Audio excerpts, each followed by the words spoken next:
Shocking courtroom twist, 8-year-old Wiley saves Willow from prison, but at what cost? In one of the most dramatic courtroom scenes Port Charles has ever witnessed, Willow Corinthos walked free today after her 8-year-old son Wiley took the stand with testimony that stunned everyone present. But as the celebration dies down, a darker truth looms: the young boy may have lied under oath to save his mother. The trial that has gripped Port Charles reached its climax today as Willow faced serious charges related to the shooting of Drew Kane. What began as a straightforward prosecution quickly devolved into chaos when Nina Reeves, Willow's biological mother, made the stunning decision to turn against her own daughter in court. In a desperate bid for self-preservation, Nina recanted her earlier statements and effectively threw Willow under the bus, leaving the young mother facing the very real possibility of years behind bars. The trial takes a dark turn. The courtroom was packed with familiar faces as the prosecution laid out its case against Willow. The evidence appeared damning: forensics, witness statements, and circumstantial details all seemed to point toward Willow's involvement in the shooting that left Drew Kane fighting for his life. Alexis Davis, serving as Willow's defense attorney, worked tirelessly to poke holes in the prosecution's narrative, but the momentum seemed firmly against her client. Then came Nina's betrayal. In what can only be described as one of the most ruthless acts of self-preservation Port Charles has seen, Nina took the stand and systematically dismantled any alibi or defense Willow might have had. The biological mother-daughter relationship that had been so fraught with complications over the years reached a new low as Nina prioritized her own freedom over Willow's fate. The devastation on Willow's face was visible to everyone in the courtroom as she watched her mother choose herself once again. Michael Corinthos sat rigid in his seat, his jaw clenched as he watched his wife's world crumble. Despite their recent marital troubles and the custody battle that had torn them apart, seeing Willow facing prison seemed to awaken something in him. But even Michael, with all his family connections and resources, appeared powerless to stop what was happening. A child's desperate gambit. Just when it seemed all hope was lost, the courtroom doors burst open. There, standing in the doorway with a determination far beyond his years, was 8-year-old Wiley Corinthos. The collective gasp that went through the room was audible as the young boy walked purposefully down the aisle toward the judge's bench. "I need to testify," Wiley announced, his voice trembling but clear. "I know where my mom was when Mr. Drew got shot." The judge, initially inclined to dismiss the interruption, saw something in the child's earnest face that gave her pause. After a brief sidebar conference with the attorneys, she made the unprecedented decision to allow the boy to take the stand. What followed was testimony that would change everything. Wiley, speaking with the innocent confidence that only a child can muster, told the court that Willow had been with him during the time of Drew's shooting. He provided specific details: what they were doing, what they talked about, even what Willow was wearing. His account was detailed enough to give his story credibility, yet simple enough to sound like the genuine recollections of a child. The prosecution attempted to cross-examine, but found themselves in an impossible position. How aggressively can you question an 8-year-old boy who's trying to save his mother? Every attempt to poke holes in Wiley's story only made the prosecutors look cruel and vindictive.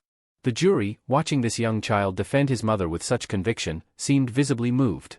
Freedom comes with a price. Within hours, the tide had turned completely.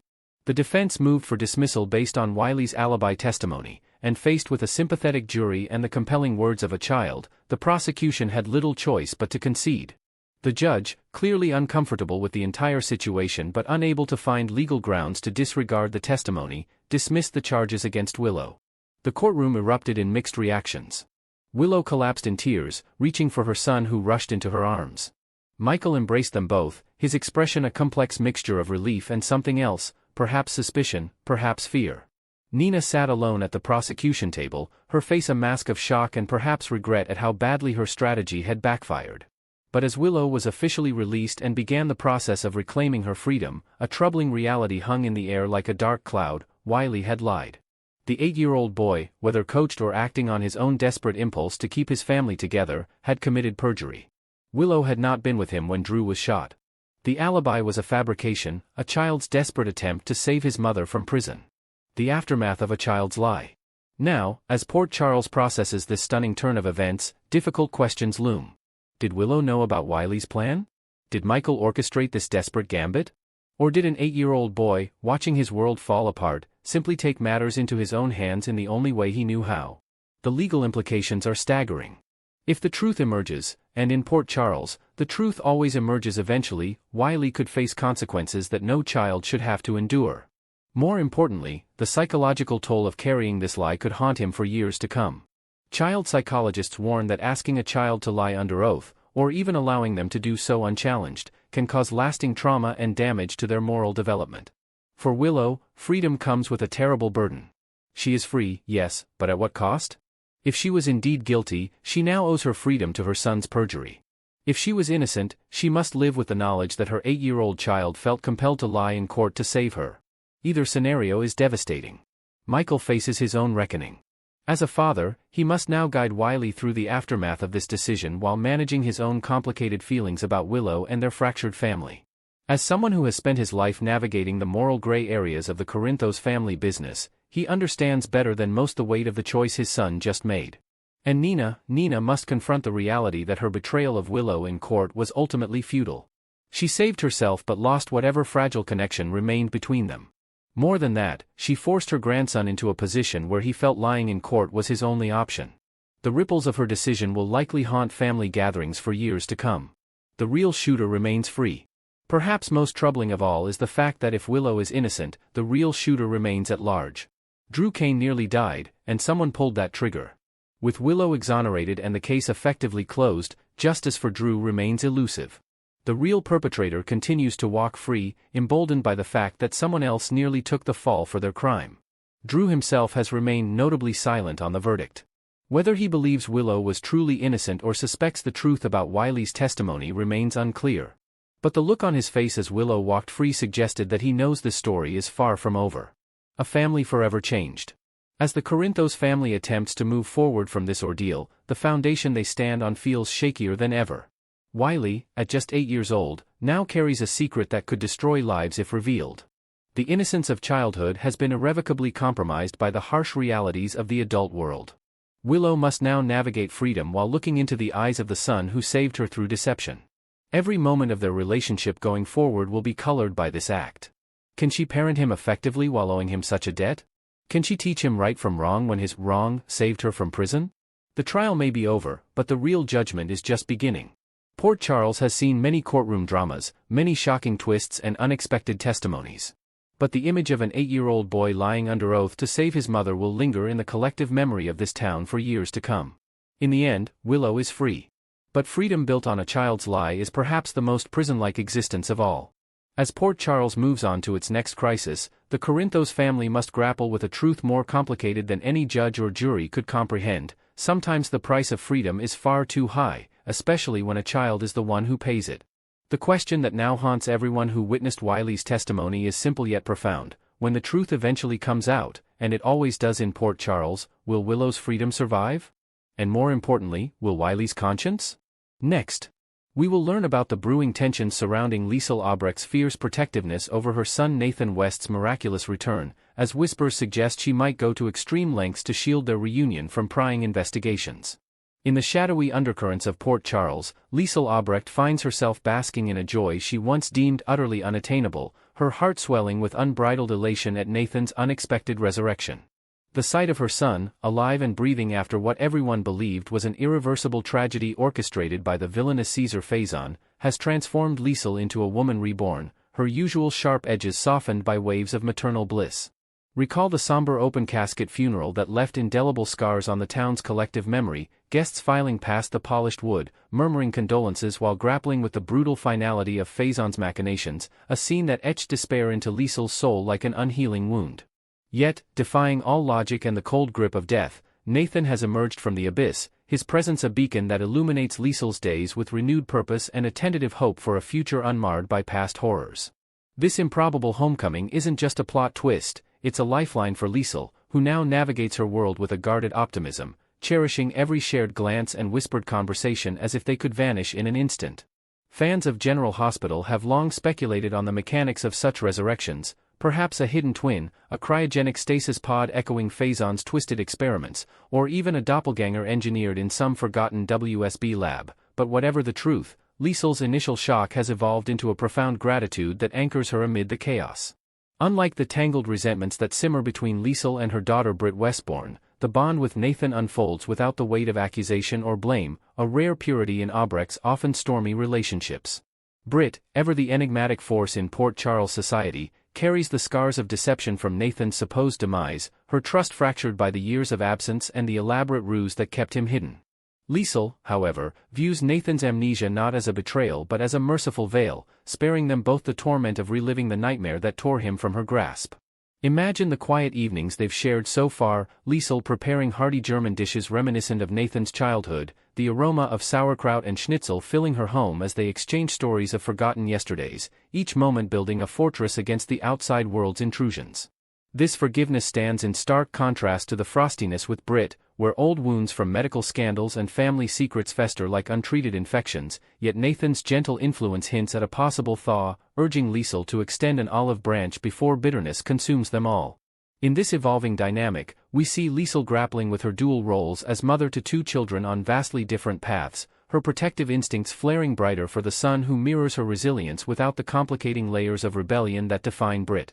As the investigation into Nathan's enigmatic return intensifies, Anna Devane emerges as the relentless force driving the narrative forward, her WSB-honed instincts zeroing in on the labyrinthine web of Caesar Faison's lingering legacy. Anna, with her signature blend of elegance and tenacity, pores over classified files in dimly lit safe houses, piecing together fragments of evidence that link Nathan's survival to Faison's final, enigmatic project, a shadowy endeavor involving experimental serums and covert alliances that could rewrite the rules of mortality. Her determination isn't born of mere curiosity, it's fueled by a personal vendetta against the ghost of Faison, whose manipulations have haunted her career and personal life for decades, from explosive confrontations in European hideouts to the heartbreaking losses that scarred Port Charles. Collaborating closely is Jack Brennan, the enigmatic operative whose street-smart edge complements Anna's strategic mind, as they chase leads through underground networks and encrypted communications, determined to unmask whoever inherited Faison's unfinished work. Brennan, fresh from his own tangles with international intrigue, brings a pragmatic ruthlessness to the table, interrogating suspects in smoke-filled backrooms and decoding cryptic messages that hint at a larger conspiracy threatening the town's fragile peace.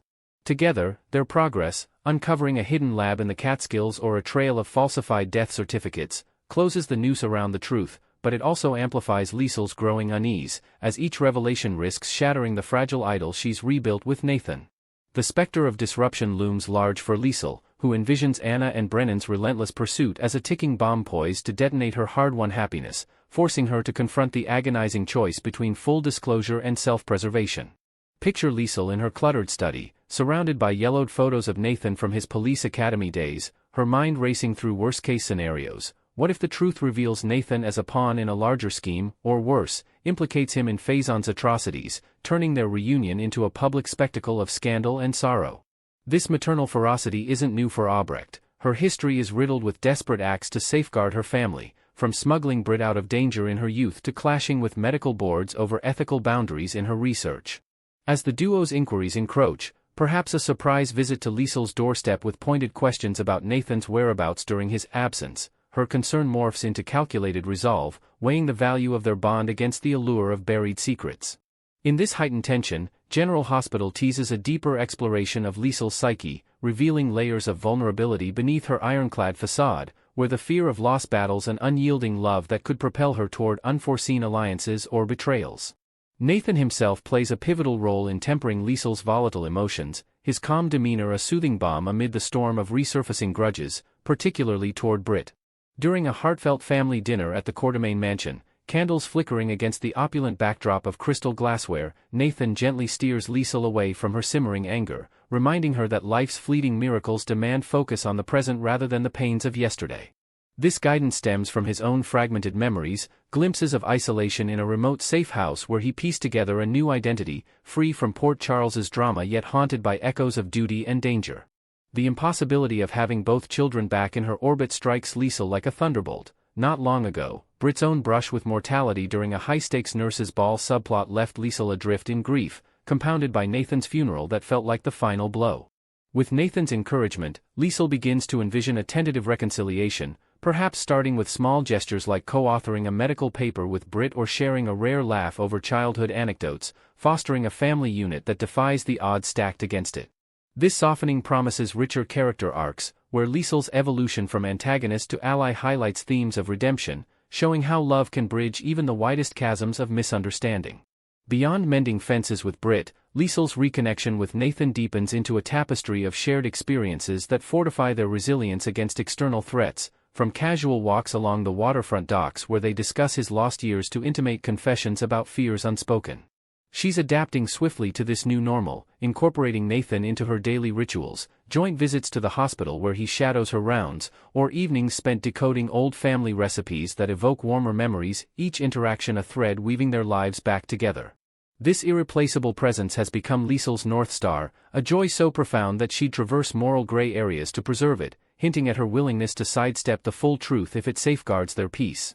As Albrecht settles into this rhythm, her appreciation grows exponentially, transforming her from a lone wolf into a devoted guardian, ready to deploy her cunning intellect against any force that dares to intrude.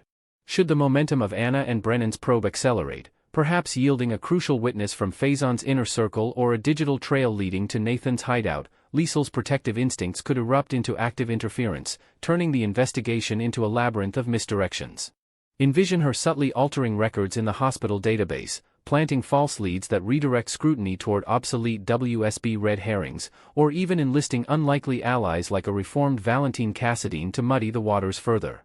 Her rationale is simple yet heartbreaking: why unearth skeletons that could exile Nathan once more when their current harmony feels like a gift from the universe itself? This potential sabotage isn't malice for its own sake but a desperate bid to cocoon their happiness, echoing Liesl's past maneuvers where family trumped all, from faking credentials to evade authorities to orchestrating diversions during crises. In doing so, she risks alienating key figures in Port Charles, but the gamble underscores her unshakable priority: Nathan's safety above the pursuit of justice.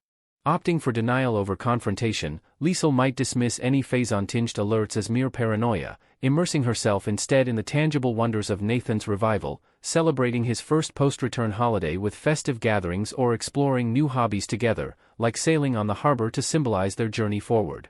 This head-in-the-sand approach amplifies the drama, as ignored warnings pile up, potentially culminating in an explosive confrontation where truths collide with emotions in a whirlwind of revelations. ABC General Hospital spoilers tease that Albrecht's maneuvers could spiral the Faison aftermath into uncharted chaos, ensnaring more innocents in the crossfire and testing alliances across the canvas. Stay tuned to our channel for the latest on Liesl's unfolding strategies, fresh Nathan developments, and the ripple effects that promise to redefine Port Charles's power plays in the weeks ahead.